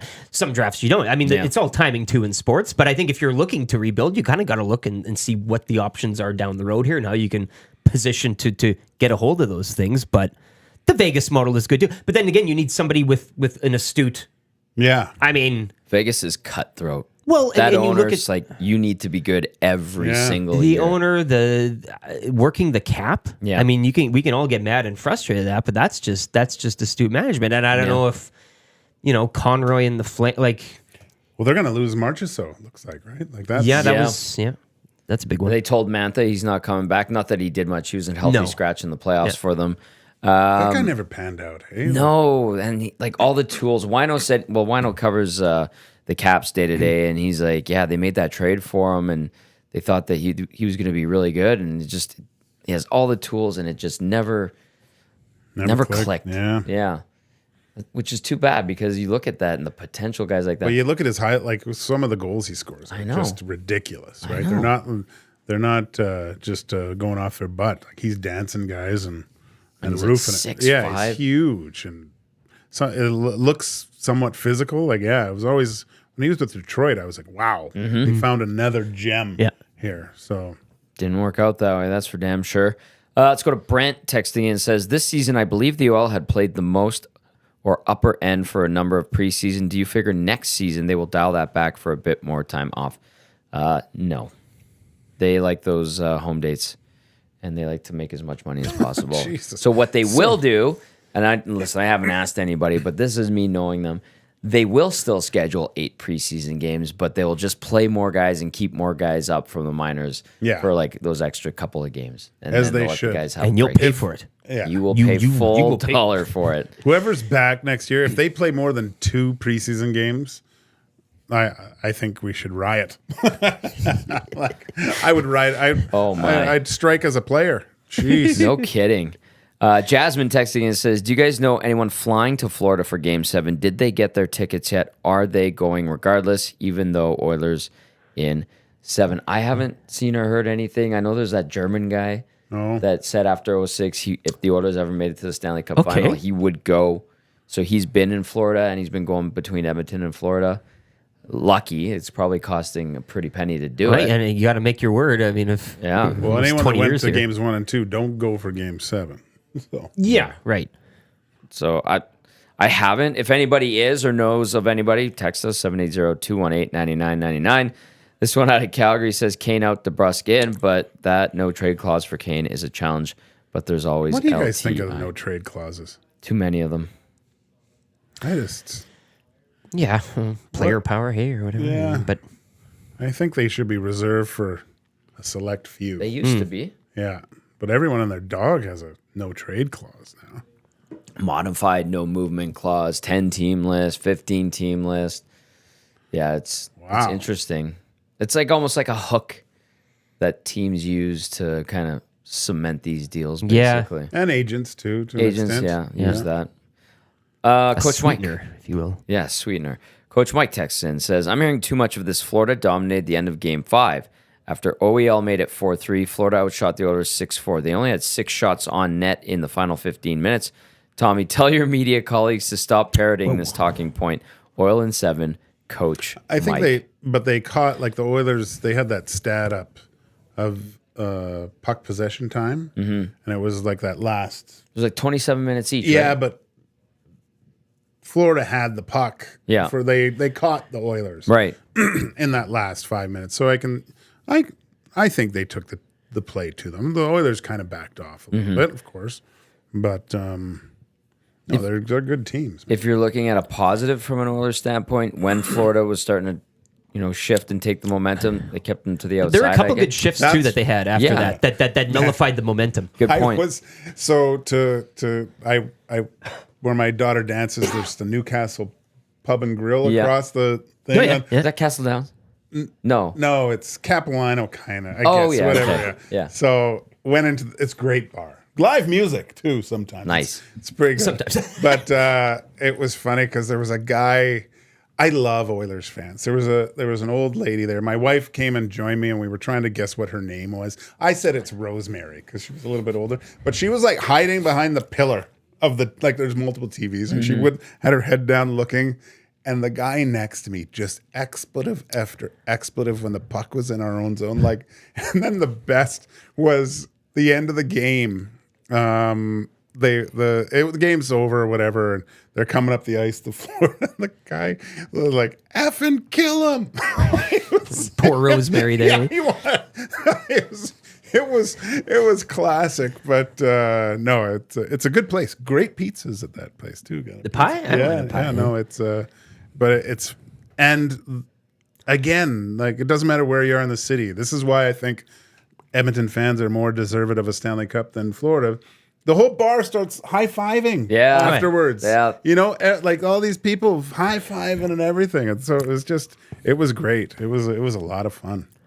I have because those are like the bars, like the local neighborhood Yeah. bars, right? The Bend. The Bend, yeah. The Bend. Oh, the Bend is fantastic. Mooner and I, Cam Moon, we both grew up at Northside, and he was, I think, Delwood or Dickensfield, and then I initially was Londonderry, and then moved to Hollow Canyon, and we used to love going to Capital Steak and Pizza on 144th Ave. It used to be in the strip mall, then they built the location where the Shell gas station used to be. So Mooner's like, let's go see your old team play. So the Red Wings. And I was like, yeah, okay, we'll go see them. Like, Yeah. sure. They'll be yeah. And he's like, and we're going to Capital before. It's going to be true North Side. And Capital's great. Like, there's a bunch of locations. The food's very, very good. But we sat in the lounge, and it's a smaller lounge, and it's just regulars. Awesome. And it was a Saturday night. The Oilers were obviously off because we weren't working the game. And this group of like 5 regulars drinking bottles. Yeah. They're drinking bottles, yelling at the TV, talking about the old Montreal Canadiens of the 70s and even 86, 93. And Mooner and I are just eating this Capital pizza. Like, this is amazing. Hefty portions. Yeah, You know, great. like, Oh, yeah. so good. And then like Mooner's like, "Okay, I gotta go to the bathroom, and then let's go to the Red Wings game." And I'm like, "Okay, cool." And so I'm just they start talking to me. They're like, "Did you watch this game? What do you think of this? What do you think of that?" And I'm like, "Yeah, this is great. That's great." And not getting too deep into it because I'm just waiting for Cam to show up. And then Mooner shows up, and they're like, "Hey, what do you think of it?" And then Mooner's like, "Yeah, he kind of shares his opinion on some things." And they look at us, and they're like, "You guys like the Oilers?" And Mooner's like, yeah, you could say we do. Yep. And that was it. We just walked out. It was great. It was. It was fun. Like someone noticed me in there because I went to the bathroom, and you could see the look on his face. You can always tell when people notice you. Yeah. You know, because they're kind of looking at you, and they Yeah. give you Confused, when you blow into a bottle close to a dog. You know, they go like that. So I got that look, and he goes, "Gager," and I go, "Hey!" And then my wife came in, and she was at work, and everyone's draped in Oilers stuff, so she wears one of my jerseys, and she was like, "We got to sit next to a wall. I don't want anyone thinking I'm a fan of yours."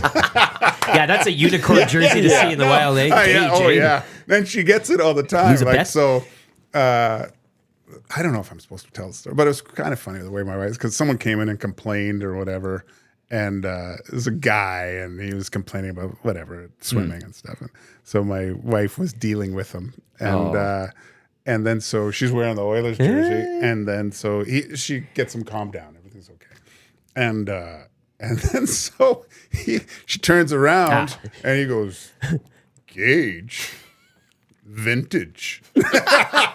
You'll take it. You'll take it. And they goes, "Oh, you know him or something?" And she goes, "Kinda." And then, then the question, "Well, how do you know him?" "Well, I married him." And then he was like, and then she was like, You want me to tell him how you were behaving today?" He goes, "Oh, no." Smartened right up after that. So now, yeah. So it's pretty funny. But, I love that. Yeah. It's like, But it is vintage. Why? Why? Why? There's got to be a story there. Yeah. It's So it's funny. Actually, the Grumpy Cat came by, and he had his wife at Hudson's the other night, and they're both wearing Toby Reader jerseys. Oh, bless him. That's where you see, this is perfect. This time of year, you're seeing all these old names and stuff, right? Like, Let's get the old classic out of the garage. You got the tarp on it. Yeah. He's like, "Tom, look at this," and they both turn around. It's like Tobias Reader. I'm like, "Why?" Were they both readers, or one said Tobias? No, both were readers. Great. The bright orange. Man. And I was like, "How? Why? Like, please tell me there's a story there." He's like, "There's a story." He's like, "We went to the Oilers store and they were on sale already, and I convinced the guy to basically make it a 2-for-1 because they'll never get rid of them." I love it. And they agreed to it. So we I got love one it. for him, one for his wife. And I mean, if you give a McDavid or Drysdale jersey and you get that as a gift, I mean, that's cool. Yeah. But mix it up a bit. Yeah. Be somebody out in the wild. That story. I like that. That's great. Tom, look at this. They both turn around. I'm like, "Why?" I respect it, but it was funny. I love that vintage. Vintage. That's a good, but you'll take that one, hey? Out of all the words, like great. vintage. It's a Sure, great yeah. story. Why not? It's awesome. Okay, let's get to this text from Sean. Says, "I didn't touch grass, but I did smoke some grass. I realized that regardless of the outcome, it is a great season for the Oilers, especially when you consider the rough start to 2 wins away from a Stanley. Come on, smoke some grass with me and appreciate the journey of 23-24. Sean." That was my kind of tongue-in-cheek touching with it. Yeah. Yeah. He gets what I'm putting down. Yeah. That's I saw the one. It'll upset me if they don't get it done, obviously, because I hate. It's funny because who would you like to see hoist it more so than anyone else on the Oilers team?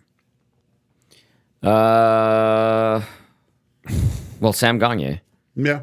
even though he hasn't played at all. On the team, or Yeah, on like the team. we're talking other story, like a Pavelski or something like that, like guys who, because I think we got to the conference finals. You can make a good case about all of these. Yeah. The Rangers had a bit of a story, but the Oilers storyline is probably the best in terms of a window and the star power there. But I mean, I think, everybody wants, again, getting to this point and having a chance at touching it. That's hard enough to do on its own. Right. Who knows how you get there again? Like Sagan, Pavelski, all that's, time's ticking and you're kind of, but I mean, in terms of on the Oilers, Gagner would be, that's great. Nuge, And I hope like all these. If that scenario were to play out. Yeah, Nugent Hopkins. Ekholm's been there I know before, so that's another one that you kind of. See, it's funny because I don't have the same outlook of seeing Connors, so obviously cool, or Leon doing it, but it wouldn't. I think those guys will eventually win it at some point. So I agree there's with that. There's other guys that I look to. Cody Ceci. Yeah, I mean some of these, and I know that Corey Perry's won it before and he's won everything, but this guy has been to the final. This is the 5th time. If he can I break know. this, that's It just and I love stars that are on their way out. This is most likely his last season. Yeah. To go out on top, like the Ray Lewis kind of thing. I love that. Yeah. I think it's really cool. And I mean, even on the other side, like Paul Maurice, I wouldn't mind seeing him hoist it too. Just the fact he's been an unbelievable presence in the NHL and done great things from a head coaching position.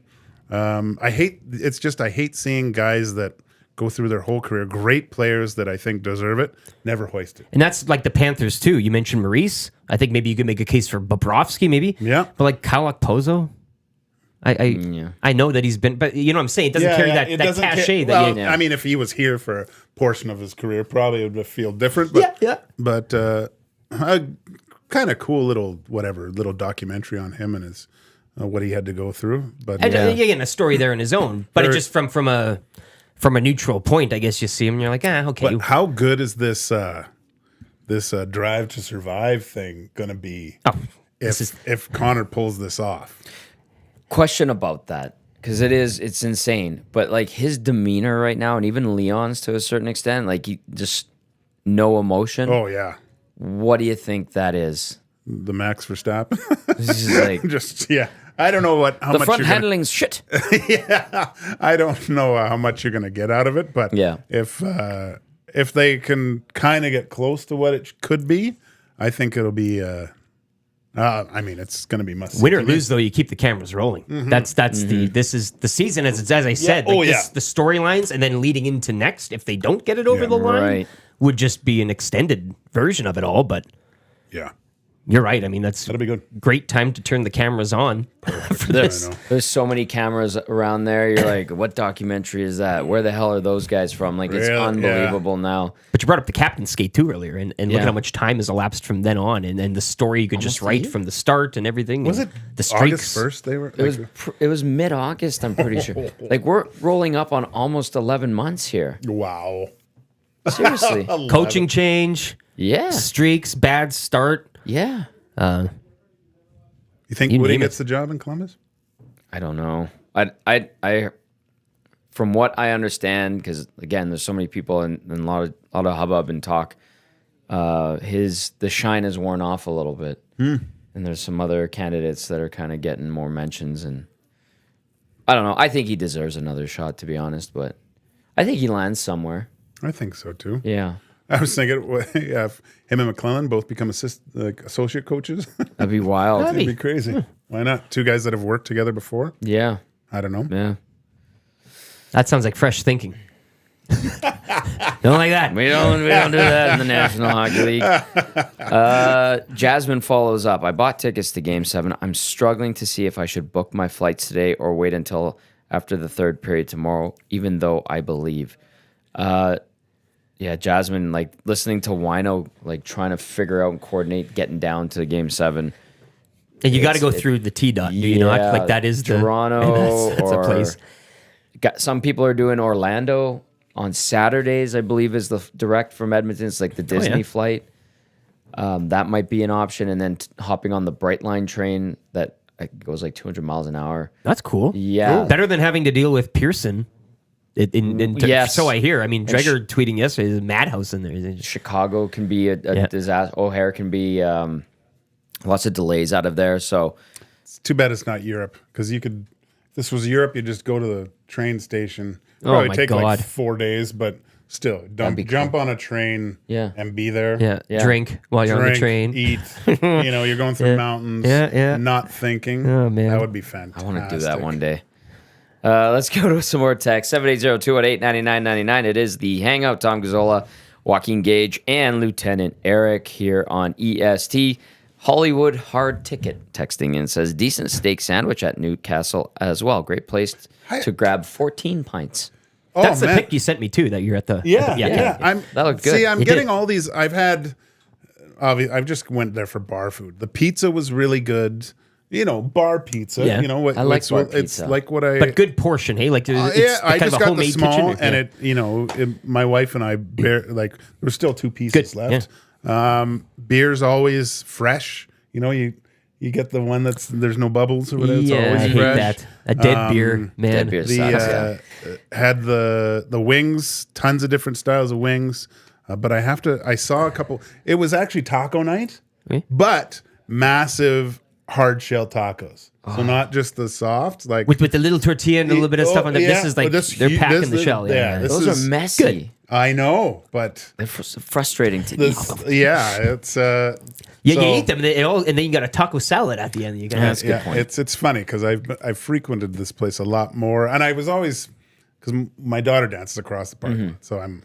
Your picks are so inviting, though. Yeah. It's always you, the pint at the bar, and I'm like, I gotta get down there right now. I want to be there. Symmetrical photos. When the pint glass is a little sweaty. Oh my gosh! Because you threw one out there the other day too. Where were you? It was right after work. Yeah, on one of your walks. Yeah. I think you were. You threw one out, and I was like, "Oh, you prick!" The wife and I go to Brewster's Killer Wing night there too. Brewster. In, that's where in it our was. Meadowlark. And I was just like, God, that looks so good. Yeah, but you're right. A little bit of sweat and a live beer, not a dead one. Live Yeah. beer is very Yeah. important. Yeah. One-Eyed Pete says Capital Pizza Hawaiian Burger after the bar A+. I like this. I like these like local treasures that Yes. are off the Yes. beaten Yes. path. John the Breadman says I just don't want Turtle Chuck's name tarnishing Lord Stanley. Ooh, I've seen a lot of that, and I understand the sentiment there. Yeah. I get it. Raider Jesse chiming in if it ever loads here. Got a bunch of texts. Nobody's that anything are against Lomberg, though, hey? Former Flames team. Like, you know. coming. Lomberg. Don't. You know, he just kind of is the forgotten one out of all that. But Nuge making it through everything would be special. That's from Raider Jesse. Would be good. Yeah. Maurice has lost more games than Scotty Bowman in 8 less seasons. Think about that. Well, he did inherit the Hartford Whalers. And He was the youngest coach in NHL history. Yeah. And listen, look, you hear the way the guy speaks, and he's a little bit of a hard ass, I think, but there's a reason why, you bring a guy like that in, and everything that he's done, and I'd always, there's certain coaches that I've always wondered I'd like to play for to see what they're like, and he's one of them for sure. Like the fact that he left the Winnipeg Jets because he thought he lost the room, his message just was gone. That. No one's ever done that before. Identifying it on your own. Yeah, he's like, yeah. I'm not helping this team anymore. When does a coach do something like that? okay, that was interesting, and you're right. Like, and he's very good with them, very savvy. With them. I love the way Yeah. he carries I love himself. it. I love it. Yeah. Like, good for the league. Awesome. Winnipeg's about to have another new head coach, or they brought Scott Arniel is now their head coach, right? So Maurice left 2 years ago. Rick Bowness has been around the league forever. Yeah. His wife had health issues. He had health issues. He's stepping away, and now they're having their third head coach in a 4-year span. And a lot of people said they don't think that Scott Arniel is the right guy. He comes with a bit of baggage, right? Yeah, a little like, history, what- I guess. But What's going on there? Like, is there more to it, or do we take it at face value? The Jets are an enigma to me too. Yeah. Like they're good. They have a lot of good They got pieces, great man. players. and very even throughout. Like, there's good balance. They like I wonder where they need help, and look throughout the whole thing. I think Bonus was a really good coach. They seem to have a lot of regular season success. Yeah. Sure. They have the Craig Button blueprint of success, where I think you have the Vezina goalie, the Morrissey is the perennial Norris Cup or Norris Trophy winner, and Scheifele and I don't know, who do you take your pick of who's their kind of duo Well, there? Kyle Connor. Kyle Connor's Connor, fantastic. Ehlers. Who might be on his way out, by the way. I know, I heard that Yeah. too. That's bizarre to me. Like who's the young player? Perfetti. Perfetti Yeah. is really like he's on the cusp too of. I mean, he's already a really good player. Lowry's a great third line center. Lowry is grinder just of a captain. just yeah. a beast, and Yeah. did for one game took McKinnon out of the picture. Yeah. Yeah. So are they kind of the mirror of the Oilers? Just can't break through that one little Maybe. kind of pane of glass. Just something to go right for them. Because I don't know about you guys, I had them beating the Avalanche in the first round. I thought, Wow. looking at everywhere, you give them McKinnon and McCarr, obviously, and I thought the goaltending was going to be the ultimate. And we crow so much about that, and it just fell apart. Yeah, they mopped the floor with the Avs in the regular season. Yeah, and the last game of the year was a 7-zip. Yeah. And then the crazy game one where they won it was like 7-6 or whatever it was, 8-7 or whatever. And then the Avs just put the boots to them. Mm-hmm. Then the Avs too, kind of unraveling with everything going on within the walls. Nichushkin, stage 3 of what if that all doesn't kind of? And he was having a great play. I know, right? Yeah, he was like Conn Smythe. He was at the head of the list. Yes, at that point before the eventual. That was like 2 months ago. I know. Seems like 8 years ago. It's like, that happened this playoffs. Oh my God. Yeah. Okay. Jesus. We got a few minutes left here. 780-218-9999. Good EST Hangout today. Gager, Rick, and myself. Let's go to this one. Joel says, yes, Pearson is messed up. Big Slam Nasty says, next Elks home game, I'm going to rip to Tony's by the stadium to set up base, then tear up the tailgate. Best pizza in the city. Sal's Deluxe there is great. That's another like little spot that has like a great reputation, has diehard following and regulars. I like a good carpeted floor as well. Yeah, that's got to be. Coop's back in the day. He lived just off of White Ave there, and the Garneau. It's not there anymore. It's still for sale or whatever. Yeah, that They had some good pony specials. I recall the patio nights there. But you were in the UK. I mean, a good pub, a good boozer, a nice carpeted floor. Burrowfields, man, my place in Ayr, Scotland. I would walk in there, same 7 guys. Yes. Hey, biggin, what are you doing? And I'd sit down with those guys, have 2 pints of Tennent's. Yeah, it was liquid. Such a chill. Just oh my God, these guys were just classic. I converted them to hockey fans. They'd never heard it, like whatever. But that's the place to do it. It was the idea is, sure. It was golf themed. Like they had old like golf clubs and old golf scores of the Turnberry and pictures of old regulars that are no longer with us. I love that. It was so good. Haggis, I had the haggis there all the time. Haggis, win in Rome. Ooh, is it good? Yeah. Oh, okay. Just barley. Prepared properly. Hey, all right. It's fine. Okay, boys, so I'm going to do the Great Outdoors Comedy Festival, and then we'll say our final thoughts. And you're doing the Lock Shop today, right? Sure am. Oh, hell yeah. You with and Huss, 2 good dudes. Huss, yeah, I can't wait. I've never done I can't wait for that one, actually. Just two great guys, excellent broadcasters, and I'm looking forward to that one. All right, Great Outdoors Comedy Festival. It is coming to Edmonton July 12th to the 14th at Kinsman Park, featuring Shane Gillis, Andrew Schultz, Kevin Hart, Burt Kreischer, Whitney Cummings, and more. For tickets, visit www.greatoutdoorscomedyfestival.com and watch for our partners over at Alley Cat to be the exclusive beer sponsor of the event, featuring the delicious 6 o'clocker lager. We want to get you into the draw for a VIP table for 4. Text in to 780-218-9999, the keyword vintage. Vintage, the keyword vintage.